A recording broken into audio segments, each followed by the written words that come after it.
Hello student, so welcome all of you. आपका हमारे एवी educational academy में स्वागत है। तो जैसा कि आपको मैं बता दूं, आज आपकी क्लास 12th की फिजिक्स स्टार्ट होने वाली है और मैं बहुत खुश हूं क्योंकि आज आपका क्लास 12th है, अर्थात कहने का मतलब जो फिजिक्स है वो स्टार्ट होगा। तो फिजिक्स आपका आप 11th में भी पढ़े होंगे, आपको पता है, आप अच्छे से पढ़े भी होंगे। तो आप 11th में क्या क्या पढ़े थे आपको पता होगा, लेकिन आज आपकी क्लास 12th की फिजिक्स स्टार्ट होने वाली है। ठीक, तो क्लास 12th में कैसे क्या पढ़ा जाएगा, पहले मैं आपको वो इंट्रोडक्शन दूंगा और उसके बाद इसमें है क्या, उसके बाद मैं बताऊंगा आपको कौन कौन सा पार्ट इंपॉर्टेंट है, कौन कौन से पार्ट एग्जाम में आते हैं, इसके न्यूमेरिकल कैसे लगाए जाते हैं, न्यूमेरिकल में प्रॉब्लम कहाँ होता है, वो सब सोल्यूशन आपको दिया जाएगा। ठीक, तो जैसा कि आज आपका लेक्चर अभी स्टार्ट होने वाला है, इससे पहले मैं आपको थोड़ा सा इंट्रोडक्शन देना चाहता हूँ कि आप क्लास 12th में अब आ चुके हैं और क्लास 12th की फिजिक्स स्टार्ट होने वाली है। तो वेलकम टू क्लास 12th। ठीक, ये आपका क्या क्लास 12th में स्वागत है और आपका हमारे इस यूट्यूब चैनल पर भी स्वागत है। तो जैसा कि मैं बता दूं, आपका ये आज पार्ट 1 पढ़ना है, अर्थात फिजिक्स में क्या पढ़ना है और क्या क्या है। तो आपको पहला चैप्टर जो लिया गया स्थिर विद्युत्की, वास्तव में एक चैप्टर नहीं है, एक यूनिट है। ठीक, ये आपका चैप्टर नहीं है कि आपका एक यूनिट है। तो चैप्टर क्या है पहला, वो मैं अभी आपको बताऊंगा, लेकिन उससे पहले मैं आपको इंट्रोडक्शन देता हूँ फिजिक्स का, अर्थात क्लास 12th में फिजिक्स क्या पढ़ना है। तो आपको जैसे मैं फर्स्ट पार्ट का बात कर रहा हूँ, तो फर्स्ट पार्ट में आपका आता है कि आपका आता है इलेक्ट्रोमैग्नेटिज्म। ठीक, मैग्नेटिज्म, ठीक, आपका आता है। तो इलेक्ट्रोमैग्नेटिज्म में आपका क्या होता है, इसमें आपका 2 पार्ट आता है। ठीक, इसमें क्या आता है आपका, इसमें 2 पार्ट आता है। इसमें पहला पार्ट आता है इलेक्ट्रोस्टैटिक, क्या आता है आपका इलेक्ट्रोस्टैटिक। ठीक, और दूसरा पार्ट क्या आता है इलेक्ट्रोडायनेमिक, क्या आता है इलेक्ट्रोडायनेमिक आपका। ठीक, तो आपका इसमें इलेक्ट्रोडायनेमिक्स हो गया, ये आपका पहला पार्ट है इलेक्ट्रोस्टैटिक और दूसरा क्या है इलेक्ट्रोडायनेमिक्स।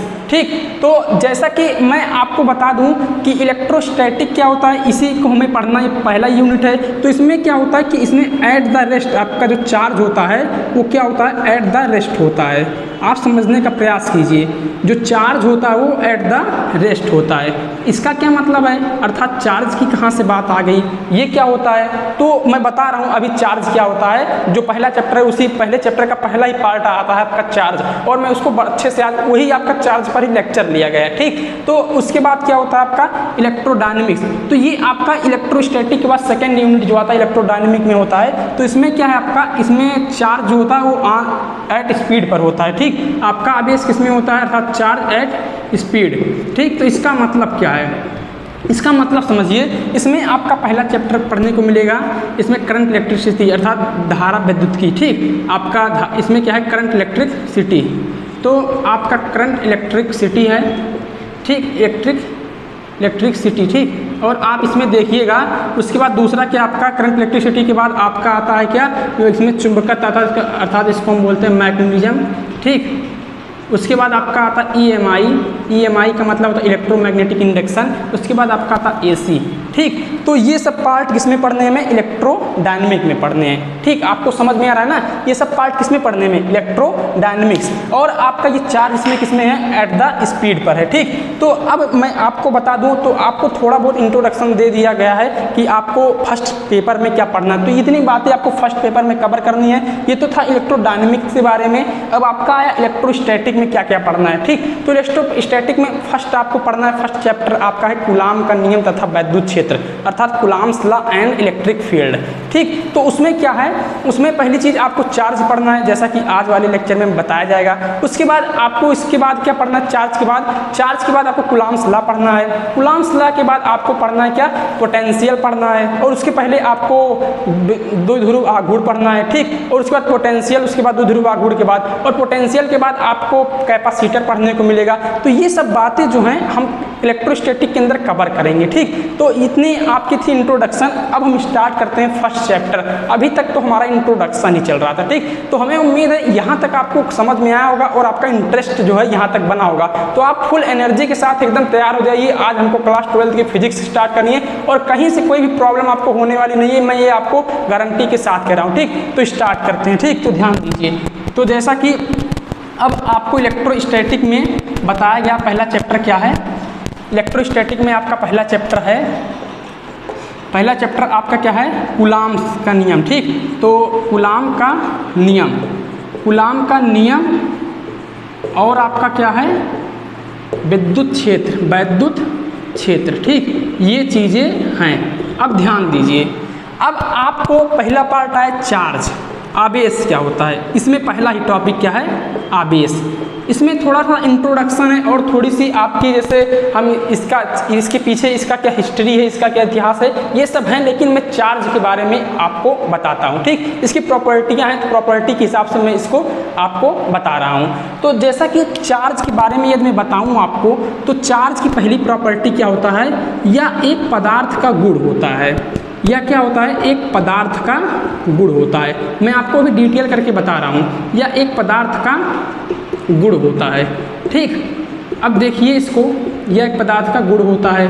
इसका मतलब क्या है, इसका मतलब ये है कि जैसे मैं बोलूँ आवेश, अर्थात आवेश क्या, एक इंट्रिंसिक प्रॉपर्टी ऑफ मैटर है।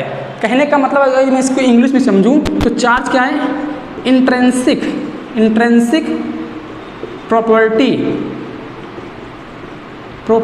Of matter. ठीक, इसका मतलब ये है कि चार्ज किसी एक पदार्थ का गुण होता है। इसका मतलब क्या है, इसका मतलब यही है, एक बार फिर से बता दे रहा हूँ कि जैसे आपका कोई पदार्थ है तो उसके अंदर का गुण क्या है, अर्थात उसमें अगर आवेश है तो जो आवेश है उस पदार्थ का क्या है, क्वालिटी है, अर्थात प्रॉपर्टी बता रहा है कि उसमें चार्ज है। ठीक, ये चीज़ मैं बता रहा हूँ। इसमें इंग्लिश में एक बात है, इंट्रिंसिक क्या होता है, इसका मतलब, तो जैसे आप मास जानते हैं, मास मतलब द्रव्यमान, क्या होता है आपका, द्रव्यमान। इसका मतलब समझिए, मॉस का मतलब क्या होता है आपका, द्रव्यमान। ठीक, द्रव्यमान का मतलब क्या होता है कि जैसे मैं बोलूँ आपके पास आपका, मान लीजिए आप कोई पदार्थ लिए तो उसमें आपका उसका वेट कुछ होगा, उसका द्रव्यमान कुछ होगा। ठीक, तो मैं पूछूं कि द्रव्यमान को और किससे आप डिफाइंड कर सकते हैं, आप किससे और बता सकते हैं कि ये द्रव्यमान ही है, तो आप कहेंगे मैं तो द्रव्यमान जानता हूँ और इसे और कुछ शायद बोल नहीं सकता, द्रव्यमान ही होगा। तो उसी प्रकार जो आपका आवेश है, आवेश अपने आप में भी एक आवेश, एक गुण है। ठीक, किसी पदार्थ का क्या है, गुण है, बस इसी का मतलब इंट्रिंसिक। ठीक, ये हो गई इसकी क्या है, पहली प्रॉपर्टी। तो हमें उम्मीद है पहली प्रॉपर्टी आपको समझ में आई होगी, तो इसको आप नोट करते चलिएगा, आप नोट्स बनाइएगा प्रॉपर। ठीक, जिससे आपको क्या एग्जाम के समय में कोई प्रॉब्लम ना हो। ये पहली प्रॉपर्टी हो गई। ठीक, अब दूसरी प्रॉपर्टी क्या है, तो दूसरी प्रॉपर्टी मैं बता दूं चार्ज की, तो इसकी जो दूसरी प्रॉपर्टी है, दूसरी प्रॉपर्टी ये कहती है कि जो आवेश है, आवेश किसी दूसरे पदार्थ पर, आवेश किसी दूसरे पदार्थ पर बल लगाती है। ठीक, इसका मतलब क्या है, इसका मतलब इतना है कि जैसे मैं बोलूँ आवेश है। ठीक, आवेश, यहाँ पहली प्रॉपर्टी से देखो मैं कनेक्ट करके चल रहा हूँ, अभी आपको समझाऊंगा। पहली प्रॉपर्टी में हमने बताया यह एक पदार्थ का गुण है, क्या, आवेश। आवेश क्या है, पदार्थ का गुण होता है। अब दूसरी बात हमने कहा कि आवेश जो है आपका, ये किसी दूसरे पदार्थ पर बल लगाती है। तो इसका मतलब क्या है, इसका मतलब ये कि अगर आवेश है तो जो दूसरे पदार्थ पर लगा रहा है उस पर मान लीजिए आवेश है, तो क्या करेगा, अब मैं आपको बताऊंगा इसके बाद आवेश कितने प्रकार के होते हैं, तो वहां से आपको और क्लियर होगा। लेकिन यहाँ से समझिए कि आवेश से किसी दूसरे पदार्थ पर बल लगा सकती है, क्योंकि दूसरे पदार्थ पे भी आपका क्या है, आवेश है। तो अगर एक इस पर आवेश और दूसरे पर आवेश है तो वहां से फोर्स लगता है। वो कैसे लगता है, इसके बाद आने वाला जो पार्ट है, अभी इसके बाद जो प्रॉपर्टी है उस पर जब बताऊंगा तो आपको एक चीज़, इस प्रॉपर्टी क्या हो जाएगी, आपकी क्लियर हो जाएगी। ठीक, तो यहाँ तक तो समझ में आया होगा, यहाँ तक कोई प्रॉब्लम आपको नहीं हुई होगी। ठीक, ये आपकी क्या थी, दूसरी प्रॉपर्टी। तीसरी प्रॉपर्टी इसकी क्या है, इसकी तीसरी प्रॉपर्टी क्या है, तीसरी प्रॉपर्टी ये है कि आवेश जो होता है, अर्थात आवेश जो है आपका, आवेश किसी, अर्थात आवेश जो होता है वो विद्युत तथा चुंबकीय प्रभाव दिखाता है। ध्यान दीजिएगा, ये सब इम्पॉर्टेंट इसकी प्रॉपर्टियां हैं। ये सब अगर आप लिखेंगे तो आपकी कॉपी थोड़ा अलग नज़र आएगी। अभी मैं बताने वाला हूँ भी कैसे। आवेश जो है विद्युत तथा चुंबकीय प्रभाव दिखाता है। ठीक, ध्यान समझिएगा, आवेश जो है वो विद्युत तथा चुंबकीय प्रभाव दिखाता है। सवाल उठा वो कैसे, तो अभी आप जैसे हमने बताया कि शुरुआत में ही आपको इलेक्ट्रोस्टैटिक और इलेक्ट्रोडायनेमिक्स, ठीक, तो इलेक्ट्रोस्टैटिक में चार्ज कहता था आपका चार्ज एट द रेस्ट पर था, ठीक, अर्थात चार्ज आराम पर था। आराम का मतलब कि चार्ज गति नहीं कर रहा था, वहाँ हमने डिफाइंड नहीं किया, चार्ज वहाँ पर गति नहीं कर रहा था। रेस्ट का मतलब आप समझ रहे हैं, जैसे आप आराम करते हैं तो क्या दौड़कर आराम करते हैं? दौड़कर तो आराम नहीं करते हैं।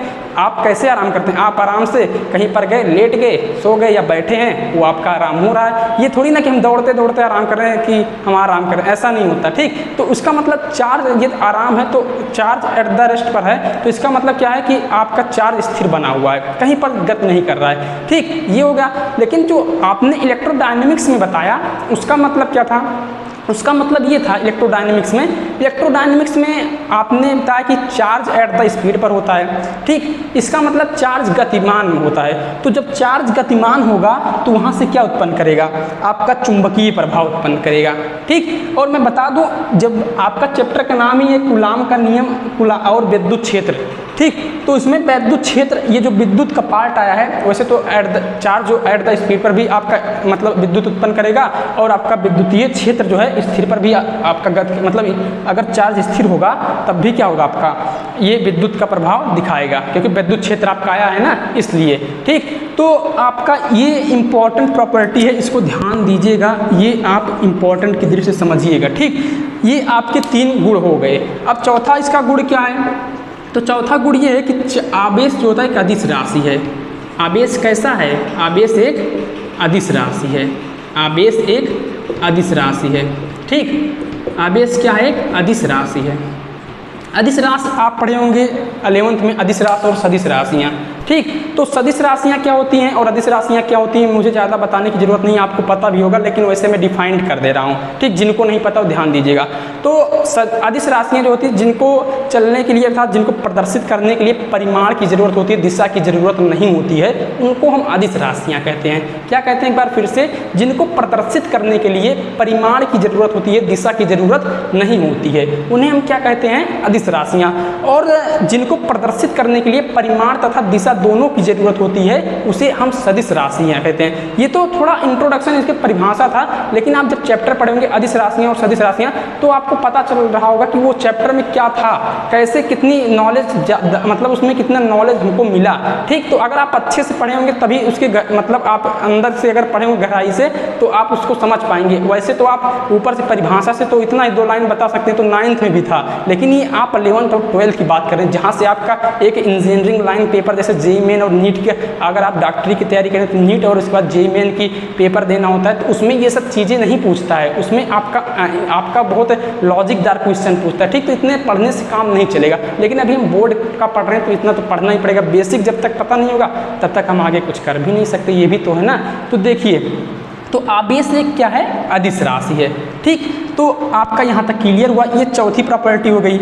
अब मैं आपको एक चीज़ बता दूँ, इतना तो आप नोट कर लिए होंगे। ठीक, मैं बताऊँ, यदि कोई आपका क्या है? पदार्थ है, ध्यान दीजिएगा, यदि कोई पदार्थ है, ठीक, तो जैसा आप इतना तो जानते होंगे कि मान लीजिए जैसे आप पदार्थ, जैसे मान लीजिए परमाणु लिया गया सोडियम, ठीक, इसमें कितने इलेक्ट्रॉन होते हैं? 11।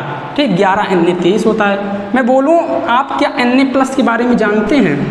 तो बोलेंगे हाँ Na+ जानते हैं। तो हमको ये बताओ Na+ में कितने इलेक्ट्रॉन हैं? Na+ में कितने इलेक्ट्रॉन हैं? तो आप बताएंगे Na+ में तो 10 इलेक्ट्रॉन हैं, क्योंकि इसका परमाणु क्रमांक 11 होता है, प्लस का मतलब 1 इलेक्ट्रॉन त्याग दिया। ठीक, अगर मैं बोलूँ आपका कि जैसे आपके पास Cl- है, ठीक, क्या है? Cl-, तो Cl का परमाणु क्रमांक कितना होता है? 17 होता है। तो माइनस अर्थात 1 इलेक्ट्रॉन क्या किया? ग्रहण किया। माइनस का मतलब 1 इलेक्ट्रॉन ग्रहण किया, तो इसका मतलब कितना हो जाएगा? 18 हो जाएगा।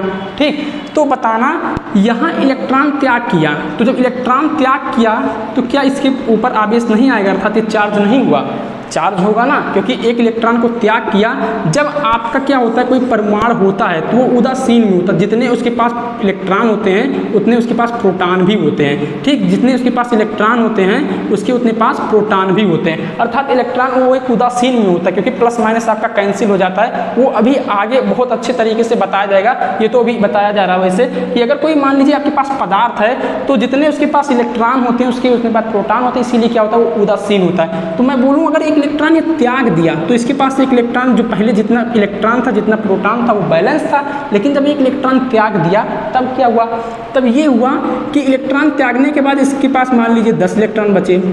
कितने बचे 10, पहले 11 थे, 10 बचे। अब प्रोटॉन कितना है, अभी भी 11 है, तो क्या बैलेंस किया, नहीं 11 और 10 हो गया, तो इसके पास एक क्या आ गया, देखो 10 आपका 10 तो कैंसिल हो गया, एक बचा, तो इसका मतलब ये आवेशित हुआ कि नहीं, आवेशित हुआ ना, तो ये आवेशित हो गया। ठीक, अगर एक इलेक्ट्रॉन आप ग्रहण कराएंगे तब भी तो आवेशित हो जाएगा। तो इसका एक ये भी प्रॉपर्टी है कि किसी पदार्थ में इलेक्ट्रॉन त्यागने या ग्रहण करने पर वो पदार्थ क्या हो जाता है, आवेशित हो जाता है। ठीक, कहने का मतलब अगर कोई पदार्थ है, आप उसमें से इलेक्ट्रॉन त्याग कर रहे हैं या इलेक्ट्रॉन ग्रहण कर रहे हैं, तो वो पदार्थ क्या होता है, आवेशित हो जाता है। ठीक, तो उस किसकी प्रॉपर्टी है, आपकी आवेश के अंदर की एक प्रॉपर्टी है। ठीक, क्योंकि हम 4 प्रॉपर्टियां पढ़े और 5वीं प्रॉपर्टी क्या थी कि किसी पदार्थ में यदि आवेश किसी पदार्थ में इलेक्ट्रॉन को त्याग देते हैं या किसी पदार्थ में इलेक्ट्रॉन को ग्रहण करा देते हैं, तो वो क्या होता है, आपका वो एक आवेशित पदार्थ बन जाता है। ठीक, तो ये थी आवेश की प्रॉपर्टियां, तो इतना आप नोट कर लीजिए, उसके बाद मैं आपको नेक्स्ट बताता हूँ टॉपिक। ठीक,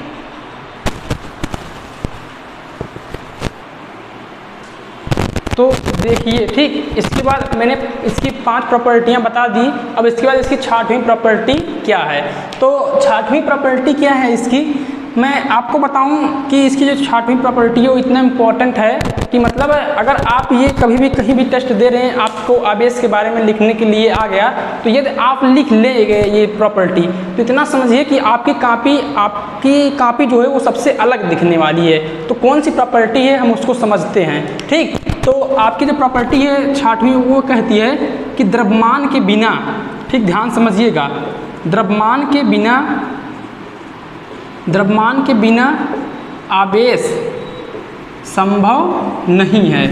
इसका मतलब मैं बताता हूँ, द्रव्यमान के बिना आवेश संभव नहीं है।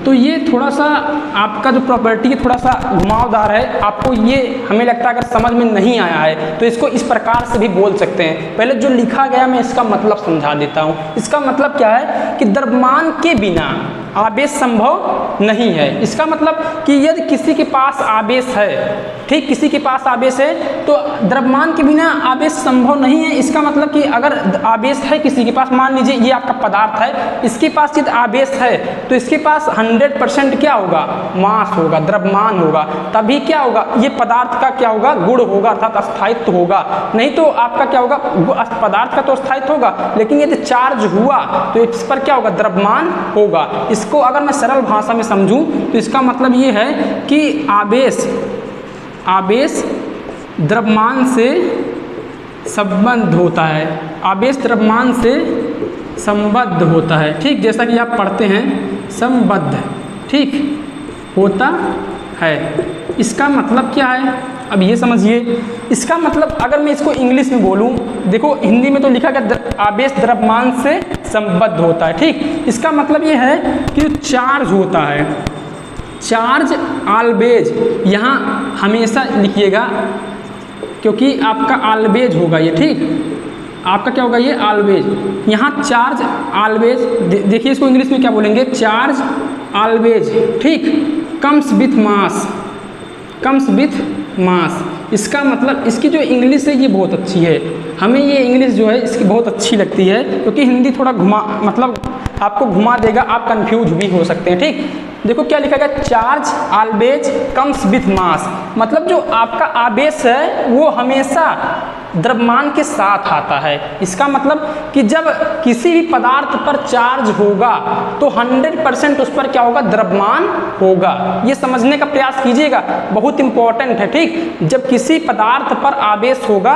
तो 100% उस पर क्या होगा, द्रव्यमान होगा। ये हो गया। ठीक, अब हमें लगता है आपको समझ में आ गया होगा। ठीक, तो मैं क्या बोलूँ, अगर इसका उल्टा सोचूं, क्या किसी पदार्थ पर अगर कोई पदार्थ है तो उसका द्रव्यमान होगा, क्योंकि मैं जानता हूँ पदार्थ द्रव्य होता है, और द्रव्य क्या होता है, द्रव्य हुआ था जो स्थान घेरता तथा जिसमें भार होता है। तो भार को हम किससे रिलेट करेंगे, आपके द्रव्यमान से रिलेट करेंगे।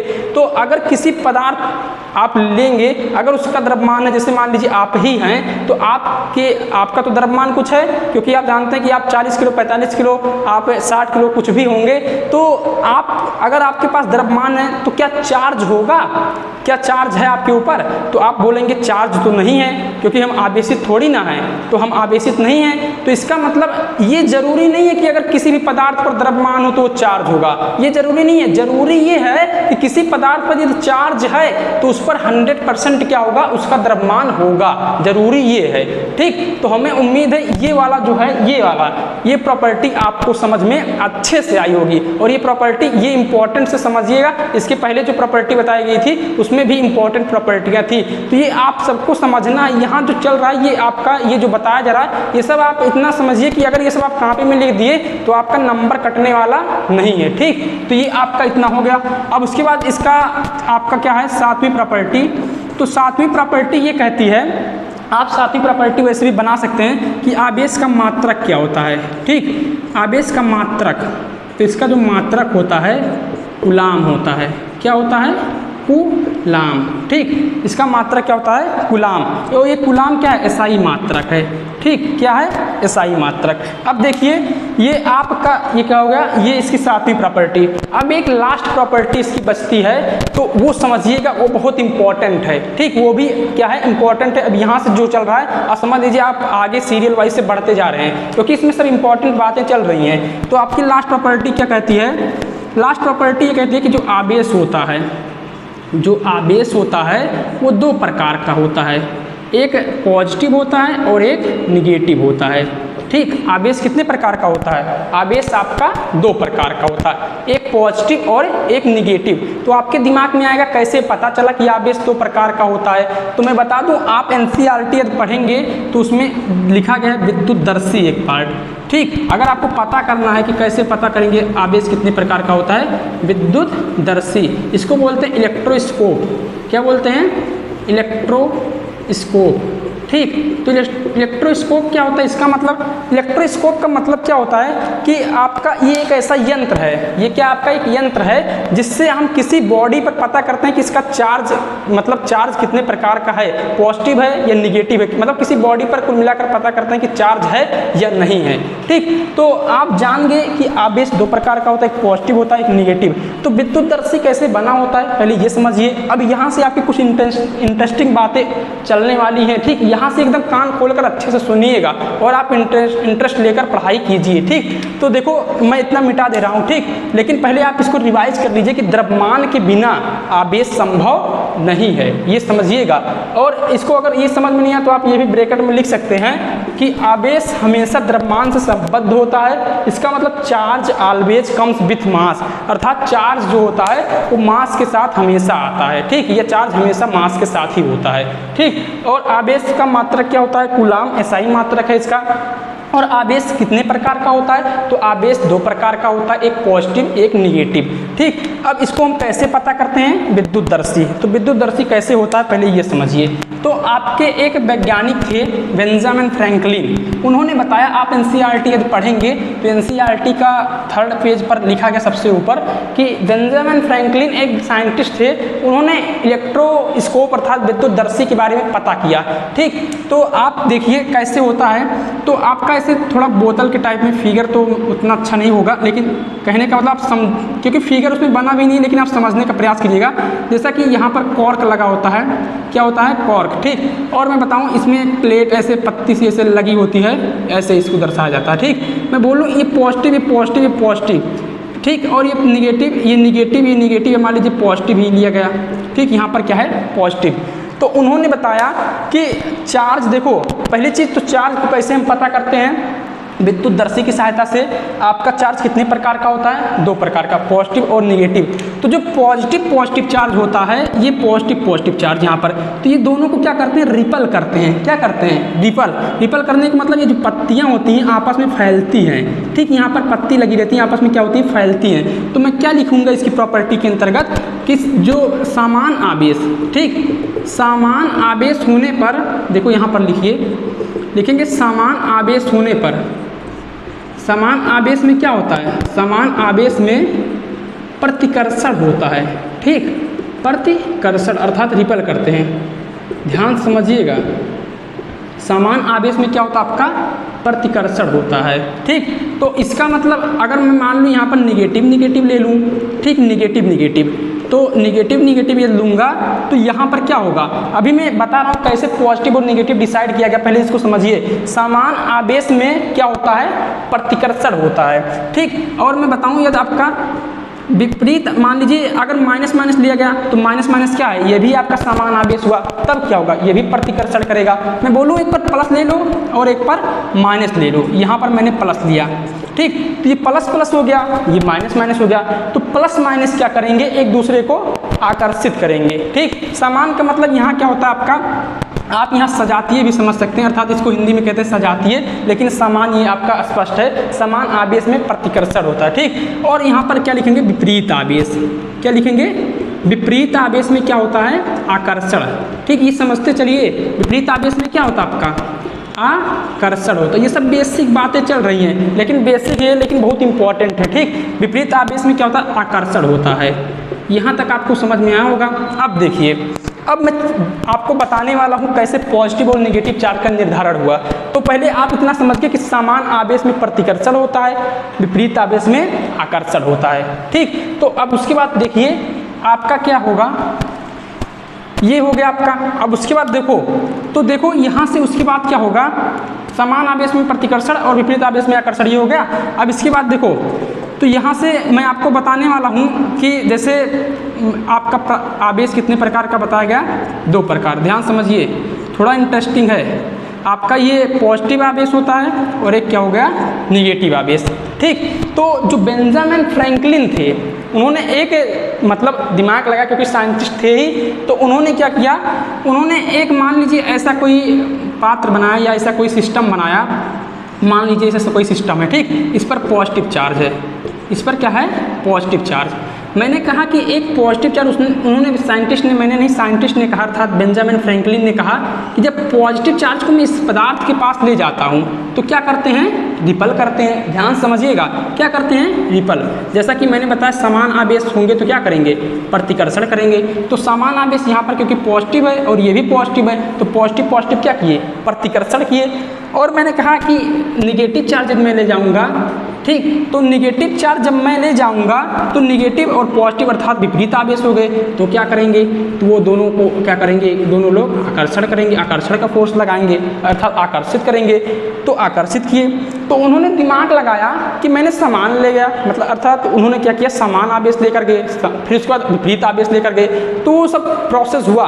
उन्होंने सोचा कि मैं यदि प्लस और माइनस को एक बॉक्स में बंद कर लूँ तो देखूँ क्या प्रॉपर्टी इसकी, मतलब इस क्या मिलता है हमें, क्योंकि साइंटिस्ट थे, वो कुछ भी कर सकते थे, उनके दिमाग में जो आता उल्टा पुल्टा सभी करते थे, क्योंकि साइंटिस्ट जानते ही हैं कि साइंटिस्ट, आप वैसे साइंटिस्ट कोई बनता नहीं, सिर्फ आप थिंकिंग बनाते चलिए और बस थिंकिंग बनाते चलिए, जो मन में है वही करो, आप साइंटिस्ट समझ लीजिए बन ही गए, ठीक। तो देखो, तो अब यहाँ से देखिए, तो उन्होंने क्या किया, एक बॉक्स लिया, तो प्लस ली, एक बार प्लस चार्ज और माइनस चार्ज को क्या कर दिया, एक बॉक्स में बंद कर दिया, ठीक। प्लस चार्ज और माइनस चार्ज को क्या किया, एक बॉक्स में बंद कर दिया। जब बंद किए तो उन्होंने उसका रिजल्ट क्या पाया, ध्यान दीजिएगा, ये क्या हो गया, उदासीन हो गया, उदासीन। इसका रिजल्ट क्या मिला, इसका रिजल्ट बहुत अच्छा मिला, उदासीन हो गया। जब ये उदासीन हो गया तब क्या हुआ, तो उदासीन हो गया तो उन्होंने सोचा, अरे तो मैं तो प्लस लेकर जा रहा था तो प्रतिकर्षण किया, माइनस लेकर जा रहा था तो आकर्षण किया, अब प्लस माइनस मिला तो उदासीन क्यों हो गया।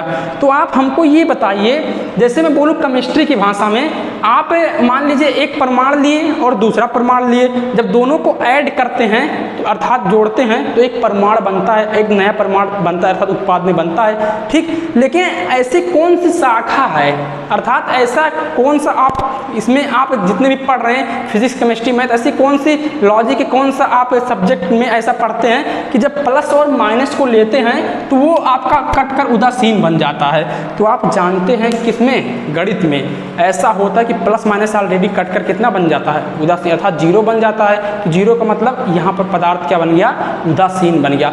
तो उन्होंने सोचा कि हाँ ये जरूर है है कि अगर अगर प्लस है और एक माइनस है, जब प्लस माइनस को लेकर गया ये उदासीन बन गया। जब मैं प्लस प्लस को ले जा रहा था तो प्रतिकर्षण हुआ, हो सकता है क्योंकि यहाँ प्लस था, मान लीजिए इनको पता नहीं था ये प्लस है, एक सेकंड में क्योंकि मैं खोज कर रहा हूँ प्लस है कि माइनस नाम दे रहा हूँ, तो ले गए तो यहाँ प्रतिकर्षण हुआ, ये ले गए मतलब कोई पदार्थ था तो वो आकर्षण हुआ। तो ये सोचे दोनों को यदि मिक्स कर लूँगा तब क्या होगा, तो दोनों उदासीन बन गए। तो इसका मतलब उदासीन कैसे बने, ये कौन सी शाखा में पढ़ते हैं उदासीन, तो आप पढ़ते हैं क्या, फिर आप मैथ की भाषा में पढ़ते हैं, प्लस और माइनस आपका क्या हो गया, कैंसिल। जब प्लस और माइनस आपका क्या हो गया, कैंसिल हो गया, तो इसका मतलब उन्होंने सोचा, क्योंकि मैं जानता हूँ कैंसिल कब होगा, उल्टा सोचिए कैंसिल कब होगा गणित में, जब एक प्लस होगा और एक माइनस होगा। तो वहाँ से क्या बन गया आपका आवेश, तो वहाँ से आवेश दो प्रकार का बन गया, एक क्या दिया गया नाम, पॉजिटिव नाम दिया गया, और एक नाम क्या दिया गया, निगेटिव। यहाँ पहले पता नहीं था ये पॉजिटिव था, ये पहले मान लीजिए पॉजिटिव नहीं था, मैंने मान लिया वास्तव में लेकिन था नहीं, तो ये लेकर गया, लेकिन यहाँ पर लेकर गए जब, तो यहाँ पर क्या था कि प्रतिकर्षण किया, और एक बार कोई चीज़ लेकर गए तो आकर्षण किया, तो उन्होंने जो एक प्रतिकर्षण किया, एक आकर्षण किया, दोनों को एक साथ मिक्स कर दिए। तो मिक्स करने के बाद उन्होंने देखा कि ये उदासीन हो गया, तो वास्तव में उनके दिमाग में ऐसी कौन सी लॉजिक है जो ये उदासीन हो गया, तो उन्होंने सोचा कि हाँ एक गणित की शाखा में होता कि उदासीन कब होता, जब एक प्लस हो एक माइनस। तो उन्होंने कहा चलो हम इसका नाम दे देते हैं कि एक पॉजिटिव होगा एक निगेटिव, तभी से उसका नाम पड़ने लगा कि आवेश दो प्रकार का होता है, एक पॉजिटिव होता है और एक क्या होता है, निगेटिव होता है। तो हमें उम्मीद है हमारा जो ये लॉजिक बताने का तरीका था वो आपको समझ में आया होगा। अगर नहीं समझ में आया तो हमें कमेंट करके बताइए, मैं आपकी इस लॉजिक को फिर से क्लियर कर दूंगा।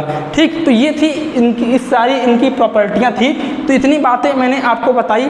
अगर आपको यहाँ तक समझ में आया है तो आप मतलब आगे हमारे साथ बने रहिए। ठीक, तो इतना नोट कर लीजिए, उसके बाद मैं आपको आगे बताता हूँ। तो देखिए इसके बाद आपका क्या है, आवेश की प्रकृति। ठीक, नेचर ऑफ चार्ज। जैसा कि अभी तक मैंने बताया चार्ज दो प्रकार का होता है, प्लस एक पॉजिटिव होता है एक निगेटिव होता है। अब देखिए आवेश की प्रकृति में क्या है, आवेश की प्रकृति का मतलब ये इतना है कि आप जानते हैं कि आवेश क्या होता है, अगर समान आवेश ले जाते हैं तो क्या होता है, प्रतिकर्षण करता है, और विपरीत आवेश ले जाते हैं तो क्या होता है, आकर्षण होता है। इतना आपको समझ में आया। तो अगर हमें किसी आवेश की मतलब आवेश की प्रकृति जांच करनी है तो कौन सा वो तरीका होगा, आकर्षण होगा या प्रतिकर्षण होगा, तो मैं आपको बता दूं जो प्रतिकर्षण होगा वो सबसे अच्छा तरीका माना जाता है। अब सवाल उठा ऐसा क्यों, जो प्रतिकर्षण होता है वो आवेश की प्रकृति को सबसे अच्छे तरीके से डिफाइन करता है। आपके दिमाग में प्रश्न उठेगा कि ऐसा क्यों, आकर्षण क्यों नहीं हुआ, तो मैं बताऊंगा आकर्षण क्यों नहीं हुआ। आकर्षण आपका इसलिए नहीं हुआ क्योंकि आकर्षण आपका क्या होता है कि अगर कोई चार्ज आवेशित है या अनावेशित है तब भी आप उनके बीच आकर्षण का प्रभाव दिखता है, लेकिन प्रतिकर्षण तभी दिखता है जब दो समान आवेश रहता है। तो इसीलिए जो प्रतिकर्षण होता है वो आवेश की प्रकृति ज़्यादा अच्छे तरीके से आप कह सकते हैं डिफाइंड करता है। ठीक, तो ये क्या था, आवेश की प्रकृति थी। अब इसके बाद देखिए आपकी अगली प्रॉपर्टी क्या है, तो आपका इसके बाद आवेश की प्रकृति हो गया। ठीक, इसके बाद आपका आता है एक बहुत इसके ये इम्पॉर्टेंट था, तो ये इम्पॉर्टेंट जो प्रॉपर्टी अगर आप जो होगा शायद 8वां है या शायद 9वां है। ठीक, तो आपका क्या है ये ध्यान दीजिएगा। ठीक, शायद 8 है, सॉरी, कुछ भी होगा देख लीजिएगा। आपका अभी जो इसके पहले बताएगा उसके बाद वाली ही प्रॉपर्टी है। इसके बाद क्या है कि जो आवेश होता है, आवेश जो होता है वो वेग पर निर्भर नहीं करता है, ये इम्पोर्टेंट है। आवेश वेग पर निर्भर नहीं करता है, ध्यान से समझिएगा, आवेश वेग पर निर्भर नहीं करता है। इसका मतलब क्या है, इसका मतलब ये है कि जैसे मैं बोलूँ कोई पदार्थ है उस पर चार्ज है, ठीक, अर्थात वो आवेशित है, तो अगर वो है तो मतलब अगर वो क्या है चार्ज उस पर जो पदार्थ पर है वो क्या होगा, वेग पर निर्भर नहीं करेगा, क्योंकि ये प्रॉपर्टी है इसकी कि आवेश वेग पर निर्भर नहीं करता है। और क्या है, और मैं बता दूं इसको एक चीज़ और बोलता हूँ, मतलब बोला जाता है कि आपका आवेश जो है निर्देश तंत्र, अर्थात जो वेग है निर्देश तंत्र, ठीक, एग्जाम में पूछा गया है तो समझिएगा कि आवेश जो होता है वो निर्देश तंत्र पर भी निर्भर नहीं करता है। ठीक, ये समझिए इंपॉर्टेंट है। ठीक, आवेश वेग पर निर्भर नहीं करता, या अगर वेग न देकर निर्देश तंत्र दिया हो तब भी उस पर निर्भर नहीं करता है। ठीक, ये हो गया आपका। अब मैं आपको इसके बाद एक टॉपिक बताने वाला हूँ, आपका क्या है, इलेक्ट्रोस्टैटिक सीरीज है। कहने का मतलब जब आप कोई भी प्रकाशन की बुक लेंगे तो उसमें क्या है, आपको दिया रहेगा, उसमें जैसे कि आपको कोई बुक लेंगे तो उसमें दिया रहेगा इसमें हम रब करेंगे, अर्थात उसमें घर्षण करेंगे तो किस पर पॉजिटिव है किसका निगेटिव, तो आप पहले उसी को पढ़ने को मिलता है। लेकिन पहले हमने प्रॉपर्टियाँ बताई, ये शायद किसी बुक में दिया नहीं रहता है, तो आपको ये अगर आ गया चार्ज के बारे में, लेकिन पूछता जरूर है कि आवेश कैसे, मतलब उसकी प्रॉपर्टी होती क्या है। तो मैंने जितनी अभी प्रॉपर्टियाँ बताई, अगर आपको क्लियर होगा तो आप इसके बाद अगली वाली जानकारी के लिए तैयार रहिए। ठीक, तो आगे क्या है, इलेक्ट्रोस्टैटिक सीरीज। ठीक, तो इलेक्ट्रोस्टैटिक सीरीज क्या है, इसका मतलब समझिए, इलेक्ट्रोस्टैटिक सीरीज। ठीक, अब इसका मतलब क्या है, इसमें आपकी देखो हम पहले लिखते हैं, पहला आपका क्या आता है इलेक्ट्रोस्टैटिक सीरीज में, आपके इलेक्ट्रोस्टैटिक सीरीज में आपका जैसे मान लीजिए मैंने लिया, जैसे आपका क्या होता है, आपका एक फ्लैनल होता है। ठीक, और आपका क्या होता है, एक फ्लैनल के बाद आपका ऊल आता है, ऊल के बाद आपका क्या आता है, सिल्क आता है, और सिल्क के बाद आपका क्या आता है, हार्ड मेटल आता है, और हार्ड मेटल के बाद आपका आता है आपका हार्ड रबड़ आता है, और हार्ड रबड़ के बाद आपका वैक्स आता है, और वैक्स के बाद आपका क्या आता है, वैक्स के बाद आपका आता है मतलब एक प्लास्टिक होता है, वो प्लास्टिक आता है, और प्लास्टिक के बाद आपका क्या आता है, सल्फर आता है। तो इतनी चीज़ें आपकी आती हैं। ठीक, जैसा कि मैं लिखकर बता रहा हूँ। तो पहले हमने क्या बताया, ग्लास। ठीक, अगर नहीं बताया होगा तो ध्यान दीजिए, ग्लास हो गया। दूसरा क्या होता है, फ्लैनल।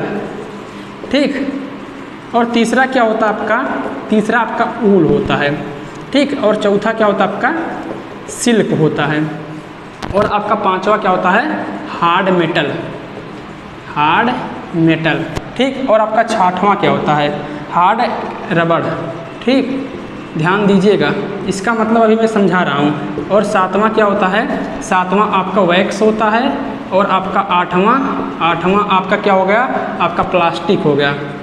ठीक, और आपका नौवां क्या हुआ गया, नौवां आपका क्या हो जाएगा, आपका नौवां हो जाएगा आपका ये सल्फर होता है। ठीक, इसका मतलब समझिए, इसका मतलब क्या है, जैसे मैं अगर ग्लास को फ्लैनल के साथ क्या किया, रब किया, अर्थात दोनों को स्पर्श कराया गया, तो जो ग्लास होगा ये सीरीज ऐसी है, क्या आपके दिमाग में आएगा, पहले मैं बता दूं, क्या आप सोचेंगे क्या मैं इसको याद करूं, तो बिल्कुल आपको याद नहीं करना है, आपको ये चीज़ समझना, आप अपनी कॉपी में नोट कर लीजिए और आप इसको उसकी माध्यम से समझिए जिस प्रकार मैं समझा रहा हूँ। तो इसमें क्या है, जब ग्लास आप ग्लास को फ्लैनल से रब कराएंगे, अर्थात आपको क्या स्पर्श कराना है, तो जब आप स्पर्श कराएंगे तो जो ये सीरीज है जो सबसे ऊपर होगा उस पर पॉजिटिव चार्ज आएगा, उसके बाद निगेटिव चार्ज आएगा।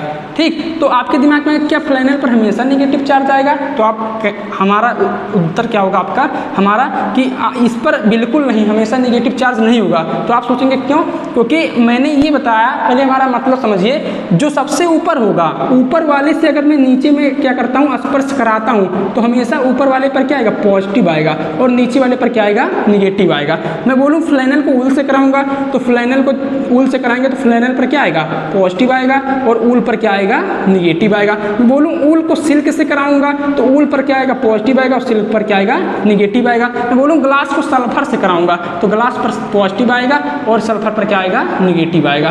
तो जब भी ऊपर से नीचे, ये देखो इसके नीचे आ रहा है लेकिन यहाँ पर जगह नहीं था इसलिए मैंने इधर लिख दिया, तो ये सब आप जब सबसे ऊपर वाले को नीचे से स्पर्श कराएंगे तो जो सबसे ऊपर होगा उस पर क्या आएगा, पॉजिटिव चार्ज आएगा, और जो सबसे नीचे होगा उस पर क्या होगा, निगेटिव चार्ज आएगा। ठीक, तो यहाँ तक था चार्ज की प्रॉपर्टी, और चार्ज की जितनी भी प्रॉपर्टियाँ थी हमने बता दी। चार्ज कितने प्रकार का होता है, चार्ज प्लस होता है और निगेटिव होता है, और आपका क्या होता है, निगेटिव होता है। तो मैंने बताया उस पर कैसे क्यों आता है। फ्रैंकलिन, जो बेंजामिन फ्रैंकलिन थे, उनके मतलब एक साइंटिस्ट थे, उन्होंने खोज की तो उन्होंने बताया कि चार्ज आवेशित और आपका चार्ज दो प्रकार के कैसे होते हैं, उनका नाम कैसे निर्धारण हुआ, मैंने वो सब बताया। ठीक, तो आप अब तक यहाँ तक चार्ज के बारे में पूरा डिटेल, अर्थात जो बेसिक प्रॉपर्टी थी सब कुछ कवर हो गया है। अब इसके बाद आपका एक टॉपिक आता है कि आपका क्या है कि आवेश और द्रव्यमान में अंतर क्या है। ठीक, आवेश और द्रव्यमान में अंतर क्या है, तो इसके बाद वाले लेक्चर में आपका वो चीज़ कवर होगा। तो यहाँ तक अगर आपको समझ में आया है तो आप हमारे इस चैनल को आप क्या कीजिए, लाइक कीजिए, मतलब आप इस वीडियो को लाइक कीजिए और शेयर कीजिए। और क्या कीजिए, अगर आपको समझ में आए तो अपने दोस्तों में अगर आपको अच्छा लगा हो तो आप उसको इस वीडियो को क्या कीजिए, शेयर कीजिए। ठीक, और आप हमारे इस चैनल के साथ जुड़े रहिए और पढ़ाई करते रहिए। All the very best. ठीक, थैंक यू।